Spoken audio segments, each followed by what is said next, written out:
functions in the same file. Okay, so this is from the book, but I really want you to implement it in your lab. Okay, so you have the template class elem type and class array list type. So all these two lines should be always coming together in your when you create your template class. Okay, so in the class we said we have the public part and we have the private part or the protected part here. So we have three elements: the list, so it's a pointer to element type, length, and maximum size. And here we have all the functions that we want to use in the array list type. So we have the operator equal that we want to overload. We have the function is empty that returns a boolean if the array is empty. If the list is empty, it will the is full will return true if it is full, or false if it is empty. List size will give me the size of the list. So basically I will use length here. For the max list size, I will use the max size variable. So I will just return it. Print, we need to output the elements of the list if the way that we want. And here we have different other functions. Is item equal at? Basically, this function takes two parameters: the location of the element and the item that we want to look for in the function. So if I have a location and I have the item, I will just look for it in the list, and I will return boolean true if it is there. It will be false if it is not there. Insert art will help me to add an element to a location. Insert end, I will add an element at the end of the list. Okay, remember this, at the end of the list.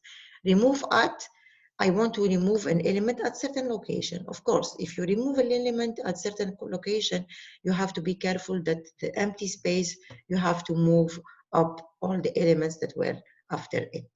Retrieve at will retrieve an element at certain location, right? And here you see that I have the element type, and I use the ampersand, which is basically the address of the element. So the retrieved item here will be changed inside the function. Replace at will replace an element at certain place, which is my location, by an element that I gave as parameter, which is defined here. Clear list, this is just to clear the list. So it will remove all the elements from the list. And after this operation, the size of the list will be 0. Okay, so my post condition, yani whatever I have after I execute this function, is that the length will be 0. Sequential search, this is a function that takes an item of element type and search for it in the list. Okay, and it will return the position of that item in the list. Insert, I will insert an element. Remove, I will remove an element. And these two functions here, or these two methods, are basically the constructors. This is the default constructor and overloaded constructor. So by default, the size will be 100. And the array list type constructor, which is this one here, this is the copy constructor. So I will have another list that I will copy in my list, and this is the destructor. So you see that I have defined several functions in the class. So all of them, we need to implement them, right? So let's start one by one. So let's see here, I have is empty, right? So let me just delete this. So what does is empty do for you? It just return true if the length is 0, right? If not, if the length has a value that is more than 0, it means that I have at least one element. Therefore, my list is not empty. So here I will put return length equals what? 0. Yes. So if the length is equal to 0, it means that my array is empty. So that's it. Is full. What does it do? Is full. I just need to check if I will return length equals max size. What does it mean? I will compare the maximum size with my length. If they are equal, it means that I arrived to the full capacity of my list. List size, of course, will return the length. Max list size will return the max size. And of course, like you see here, this is the name of your function, right? If you were just in a normal program, you just write the name of the function, you return value, which is int, and that's it, right? But here I added this identifier of the class. So my class is ArrayList type, and I am using a template for element type. So I have to write this line here before declaring the class name, and then with the 2 columns and the function name, okay? And this will return the maximum size for your list. Now the print is very simple. It's just a for loop where you will do a cout. I will not go deep in it. Now this one here is item add equal the element I gave in the parameter. Very simple. I have a list, right? The list, I can go through it using pointers or just using the index. Then the index that is given to me is location, right? So I will take the list at location, and I will check, is it this element should return for me what? Something of element type, right? Because I'm using the class template. Here, I will take the element that is given type that is given to me as parameter, which is my item. I will compare it with this one. If they are equal, I will return true. If they are different, so this will return false. That's it, very simple. Insert art, like we explained before in this morning. So this is little bit tricky because you have a list where you want to add an element in the middle or outside the borders, or you add it when the list is empty, right? So let's go one by one. So first we need to check, we need to do a sanity check if you want. So location always needs to be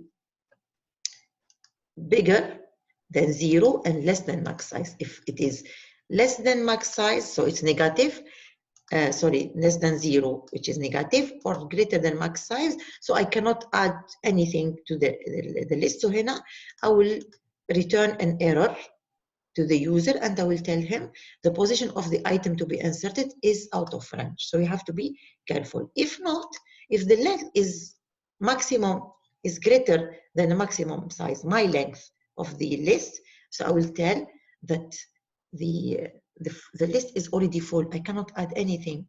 Now I finish this case. Now I will go to a normal case. So here I will, like I told you, I want to insert at a certain location that element. So what I will do, I will start by the end.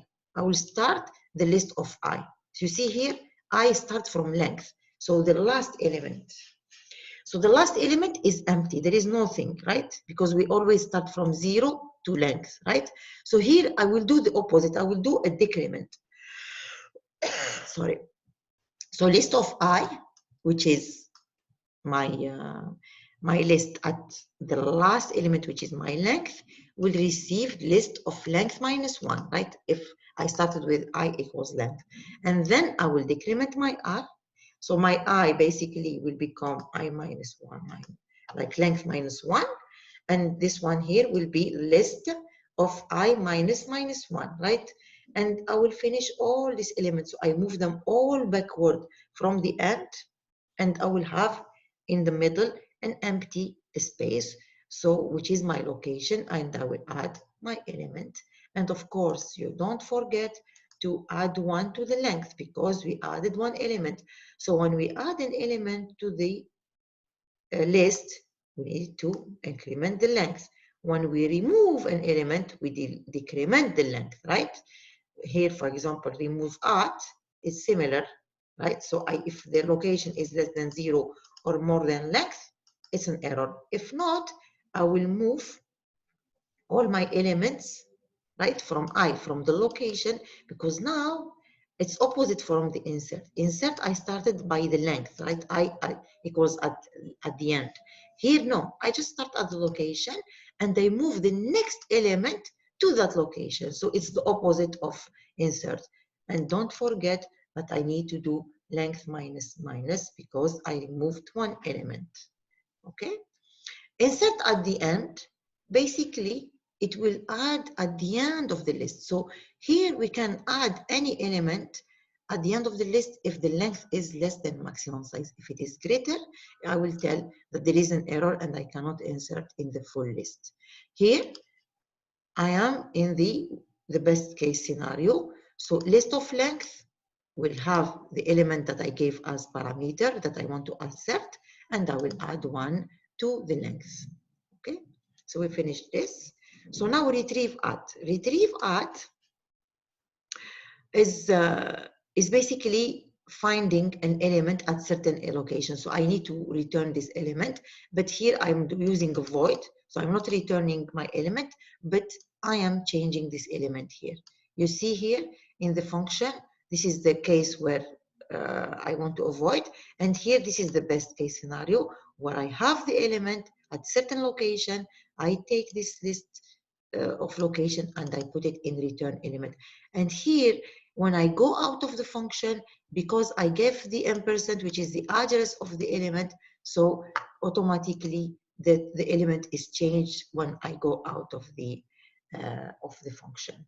Replace at is similar. Clear list is very simple. I just put the length equals to 0. And sequential search is basically I am looking for an item. I don't know the location of the item, but I know the value of the item, so I will look for it. So I have just a for loop. If the item is equal to the list at location that I have here, which is in my for loop, I will just say found is true and I break. Okay? If I don't find it, I will continue. If I found the element, I will return the location. If not, I return -1. Okay, so this is like, these are example of functions that you will do. This is the ArrayList type constructor. It is, you have always to check the size. If it is negative, you put max size to 200. If not, you put max size equal the size that is given to you by the parameter. Length is also equal to 0. And here we create the element type list by doing list equals new element type of maximum size. And this is the destructor.